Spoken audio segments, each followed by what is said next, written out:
We got another one, boys. Get woke, go broke. From Deadline. Strange world to lose $147 million. Why theatrical was best decision for doomed tune, not Disney Plus, as Bob Iger takes over CEO from Bob Chapek. This is a film that's, I'll just say the trailer is as woke can be. But it's not the worst kind of wokeness. It's just an overtly, diverse pushing film. And maybe the issue is they did it too much. Now, I haven't seen this movie and I don't really want to. It just looks generic and bad. But there's a reason why it may have bombed. Because the film is overtly being talked about in terms of its same-sex main character, I guess. It's not just that. The trailer for the film shows like I think the president's like a Mexican woman. There's like a prominent, black female character, Indian character. The son of the main character is mixed race. And I have no issue with any of these things at all, which it's kind of sad when you think about it. If the only thing the movie did was have a diverse cast of characters, then it sucks that it bombed. And I have to wonder, why can't they make it work? Seriously, why can't they make it work? It could be that people are inherently racist, whether they realize it or not. It could be that shoehorning in identity-based issues is not good storytelling. But you decide. Because I think it's fine, in my opinion. You do a movie and you have like a female lead, a black female lead, whatever. That's fine. In fact, I think it's actually really good if they're doing legitimate diversity. But that's not what we usually get from wokeness. We get this weird cult-like behavior that demonizes, insults white people for the sake of trying to lift up someone who they view as marginalized. So here's the way I'll put it. Typically these movies, what they'll do is instead of having like a white man who is a good dude and a black man who is a good dude and a, black and Latina women who are also good people and a villain of any racial or ethnic background or whatever, they make characters where it's like there will be a black lady who is very strong, and then there will be like a white guy who is doofy and ignorant or villainous. Now, I can't speak for this movie. I can't. But fans are apparently slamming Disney for trying to teach kids about sexual preferences. There's an interesting thought here, but I wonder if this is one of the reasons why they outed the CEO of Disney, because he wasn't playing it. I don't know. This went theatrical, and a lot of people are saying it wasn't performing well, so it should have gone Disney Plus. Maybe that's why they get rid of the guy. But here's the news. Let's read, and I'll show you what people are saying. The Daily Mail says, Disney has another flop on its hands as the animated adventure Strange World proves a dud at the box office, and moviegoers criticize it for what they see as forcing progressive ideology in a children's movie. The cartoon, starring a voice cast including Jake Gyllenhaal, Dennis Quaid, Gabrielle Union, and Lucy Liu, features Daily Show contributor Jabuki Young White as the voice of what's been heralded as Disney's first openly gay character. Strange World looks set to not even clear $20 million as the Thanksgiving weekend box office on a gargantuan budget of $120 to $130 million, and they never include marketing in that. It may even finish below the studio's 2002 flop Treasure Planet, which grossed just $16.6 million. The film also appears to have tanked with audiences despite mildly positive critical reactions. Now I want to point this out, my friends. Treasure Island collapsed. It wasn't wokeness back then. So I have to wonder, is it reality that you make a movie where you try and inject this diversity and progressivism? Not even necessarily overtly, like having a character who said, I'll pause. I'll give you an example. I'm really sad about R.I.P.D. 2. Not super sad. I'm a little disappointed. Rest in Peace Department. You may have seen the movie. I actually really liked it. I thought it could have been done way better, but I liked the lore of what they had created. I thought it was cool. R.I.P.D. 2 came out on Netflix, and it's a top 10 movie. It did really, really well. And I think that's great because Jeffrey Donovan plays Roy. It's a prequel. And you may know Jeffrey Donovan from Burn Notice. I'm a huge fan of Burn Notice. Awesome show. And Donovan nails it. But they have this. Okay, so here's how it works. In R.I.P.D., you die, and then you go to the rest in peace department, and they're like, would you like to be basically law enforcement for the afterlife? We'll send you back to Earth. And they go, yes, I will. And they go back to Earth, and they're like, I got my life back. And no, you don't, because now you're actually somebody else. So in the movie with Ryan Reynolds and was it Jeff Bridges? They go back to Earth, and Ryan Reynolds, to everyone else, looks like a short old Asian man, and Bridges looks like a busty middle-aged woman or something. In R.I.P.D. 2, they go back to the American Southwest as black women. And they do this little speech where they're like, maybe the Lord thought you should experience life as a disadvantaged person. And it's like, huh? They're trying to stop demons from invading the world. What lesson does an individual need to learn when they're trying to solve a serious problem that will destroy all of humanity? So I rolled my eyes at it. It's hard to watch. Does not work. Bad storytelling. I don't want to watch it. If they just made a passive joke about it, it would have been funny. So I watched Glass Onion, and Glass Onion was actually really good, despite the fact you can kind of see what Rian Johnson is doing. A little bit of wokeness in there, but they didn't beat you over the head with it. So here's what I will say for Strange World. Probably just bad marketing with a stupid movie idea. Also, it may just be completely unrelatable and not work. That's the sad reality of diversity stuff they're trying to do. So with Strange World, you have, it's like 3 generations of explorers. You have an old white man, then you have his son, who's a dad to a mixed race child. I have no issue with it. Look, let me tell you, my friends, you know this. Mixed race family, Tim Pool. 2nd generation, no less. I don't relate to that experience. I have no issues with it, obviously. In fact, in a lot of ways, I kind of like it better. I respect it because I understand. I can understand the difficulties, other people may have gone through similar to mine. But what I can't relate to is this particular experience they give based on the particular racial background they try to claim is intrinsic. What I mean is when they come out and say that black Americans experience the world in a unique way that's different from white Americans, and then they say that a black mixed race person has a different experience from a black person or even an Asian mixed race person, I'm like, I have no idea. I am not black. So the issue is they do these commercials where it's like you'll notice a lot in advertising, a mixed race family. Some people think it's a conspiracy theory to promote race mixing. That's stupid. I don't think anybody really cares. What there is I wouldn't even call it a conspiracy, an advertising plan trying to maximize and capitalize their market. It's cheaper for an ad agency to make 1 commercial as opposed to 2, and 1 marketing budget as opposed to 2. So they'll be like, let's have a white guy and a black woman, because then we'll try and get the black market with the black woman, the white market with the white guy, and then they realize something. Both communities do not view their families this way. Maybe because everyone's inherently racist, I guess. And therein lies the big problem that I think may be unfortunate. Hey, man, I'd love a world where everybody of every background just gets along and there's no biases or anything like that. Maybe the reason Strange World fails is because people, when they look at 3 generations of explorers and they see that it's a white man, and then a mixed race kid, it may be the case that people are just like, I don't get it. Maybe that's the inherent racism. I'll be honest, though. It really could just be that they didn't market the movie and the movie's dumb. It could be that. I watched Glass Onion, as I mentioned. I thought Glass Onion was great. I don't want to spoil too much of Glass Onion because I think you should see it. But Knives Out, a little woke in there, but it was really good. And Glass Onion, a little woke in there, but pretty good. Have you guys seen Knives Out? If you haven't, you should. Because they do this great scene where there's the woke aunt and the based uncle, and they're arguing politics, and it was real.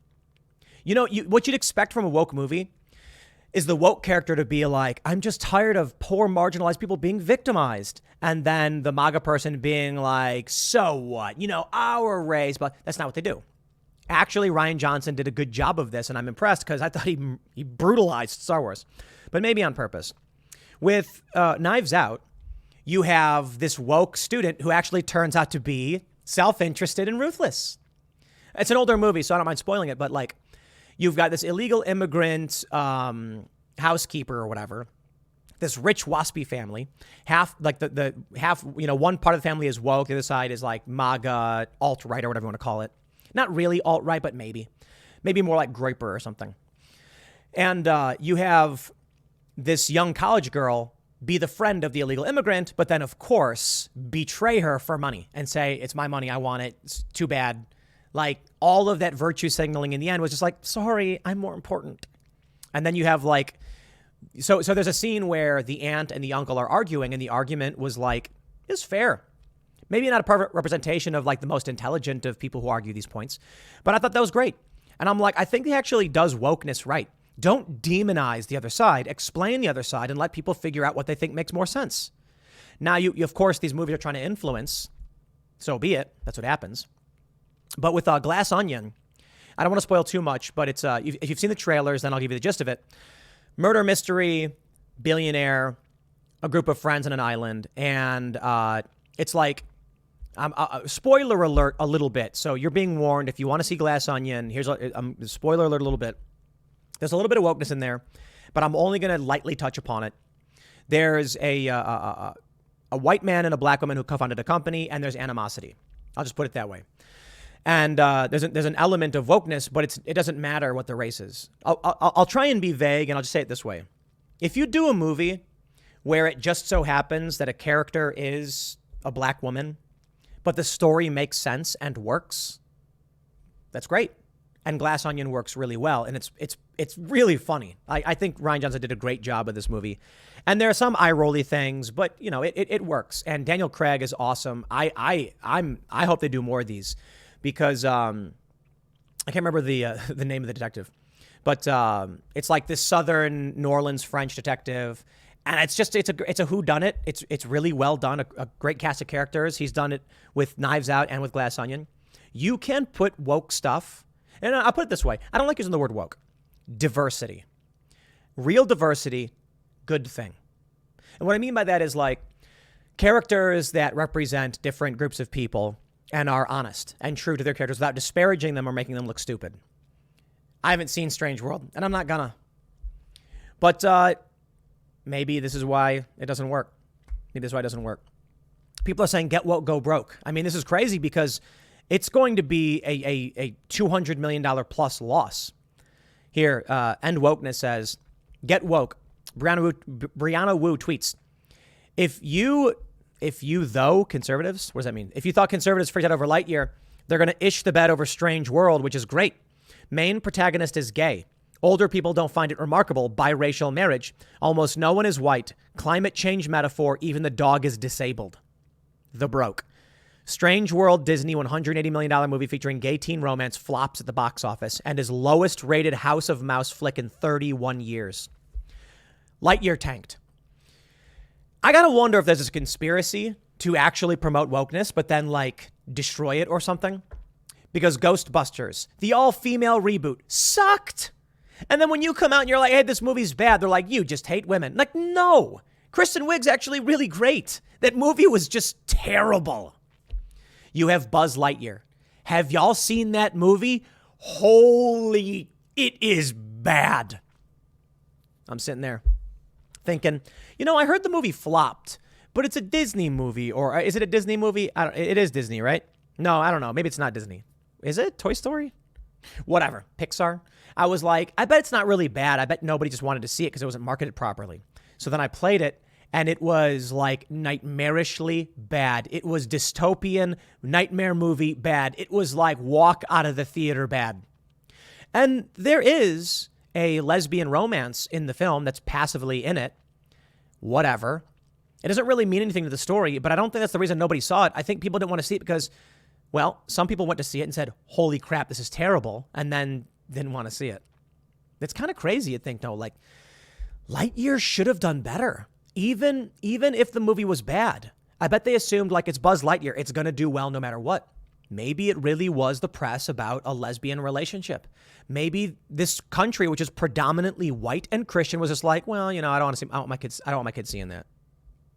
Nobody wanted to see it. Maybe people ain't having kids no more, and that's the real issue. Honestly, man, I don't know. I can't see the future nor read people's minds. But I can tell you this. It may be that when you market a movie specifically on its wokeness, nobody wants to see it. And I think that the terrible thing for the woke people, and I think it's honestly a bad thing, is that it may be that you have a white family. And this is why I don't like saying all people are racist. I think it, it implies like a negative and like a mean thing. I think all people are biased. And I think what may happen is your average waspy white Christian family, which makes up the majority of this country, sees this image and says, in no way do I relate to this at all, nor want to experience this story. Could just be a bad movie. That's fair. Could just be bad marketing. Fair as well. And it could possibly be that like having a Mexican female president, or I don't even know, whatever, saying there's like no white characters in it. People don't see themselves in the characters and then don't want to watch. Which brings me to the point of wokeness. Some people think it's a grand conspiracy with the Great Reset, ESG, and all that stuff. And in a certain element, that is true. Environmental, social governance, climate change, all that stuff. There's a group of people that want control, and they will use this vehicle to get it. But I do think a lot of it is capital marketing. Disney says, we want to make a movie that gets as much money as possible. How do you do it? Well, let me tell you something, dudes. Weirdly, Black Panther makes $1 billion. And it was a nearly all-black cast, right? Avengers movies have an eclectic bunch, even Aliens. And it makes a bunch of money.